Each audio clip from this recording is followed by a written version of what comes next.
Let's begin. The 666 or OK sign.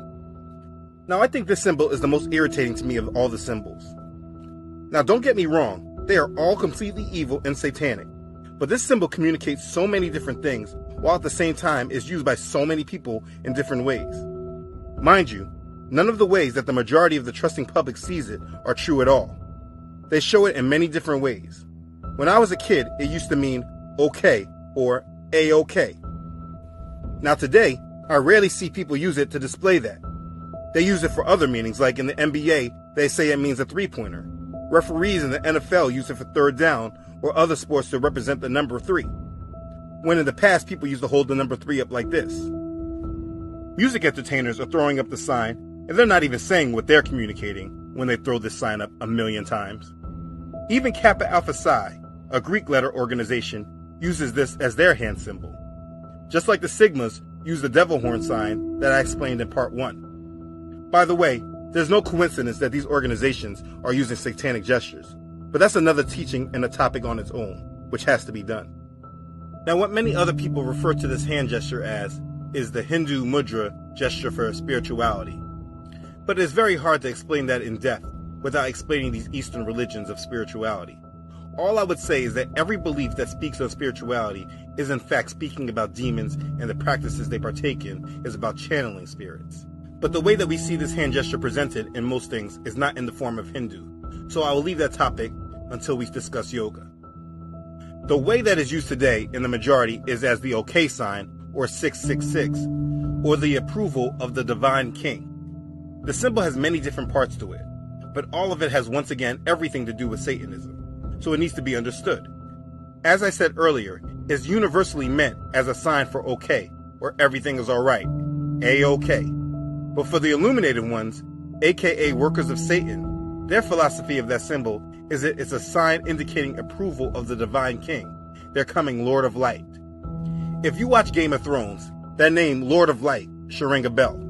You know the god everyone refers to as Lord of Light is Lucifer, right? That's Satan. Remember, Lucifer is the light bearer. Every character in the Game of Thrones who believes in the Lord of Light is a Satanist. I thought I'd just throw that info in there for you to think on. So anyway, the sign means he approves of our undertaking. Like I said, it's a sign indicating approval of the divine king, the illuminated one's coming Lord of Light, who believers in the Messiah know as the Antichrist. It's almost equivalent to some of the words in Latin, again on the back of the United States dollar bill. This dollar bill really does communicate a lot of things. It makes you wonder why they don't really teach us about all these symbols that they put on the dollar bill in our public education system. I mean, it is our currency. Why aren't they teaching us what's on it? Anyways, the words are Annuit Coitus, which means he favors our undertaking. Look at the dollar bill.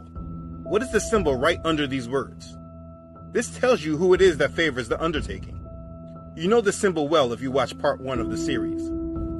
And then I guess you would like to know what that undertaking is. The other words in Latin are Novus Ordo Seclorum, translated New Order of the Ages, today also known as the New World Order. But this is off topic, so I leave it there for you to research this on your own. I will speak about this in the future when I discuss Mystery Babylon.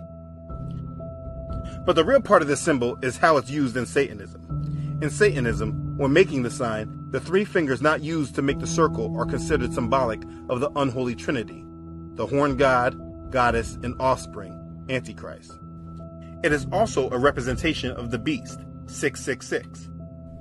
In Revelation chapter 13, it says, "Here is the wisdom. He who has understanding, let him calculate the number of the beast, for it is the number of a man, and his number is 666. Look at the fingers carefully. The first 6 is with the index finger and thumb together, along with the middle finger. Then there is the next 6, which is when you replace the middle finger with the ring finger. And the last 6 is replacing the ring finger with the pinky. So there are 3 separate 6s. This is 666. When they are flashing the sign, they are again flashing allegiance to the coming Antichrist and preparing the way for him. Many of them make the sign even more blatant when they place the 3 6s over their one eye. They are not hiding their allegiance and who they serve. Every one of them is showing who their God is. When they show it in videos and on magazines, they are able to show this because most of the general public doesn't have a clue what it means. And at worst, the majority will just say they are part of the Illuminati because they don't often have a clue what the Illuminati is. All of our favorite actors and actresses, all of our favorite singers and rappers, gospel singers and rappers too, our favorite athletes and our politicians all flash this sign. They put it in our culture for our children and many adults to see it as harmless. Everyone is being conditioned to accept the coming Antichrist, but they think it's harmless. Understand, it doesn't mean three-pointers when you see Jay-Z and Beyonce or Lady Gaga throwing it up. The deception is real. When you see this symbol, please know it means 666. You must recognize the wickedness in all this, and if you have kids, make sure they recognize it too. Because all the heroes are throwing it up, and they will follow them if they do not know any better. Even though everyone seems to have a general acceptance for it, you should not. They are preparing the world for the Antichrist.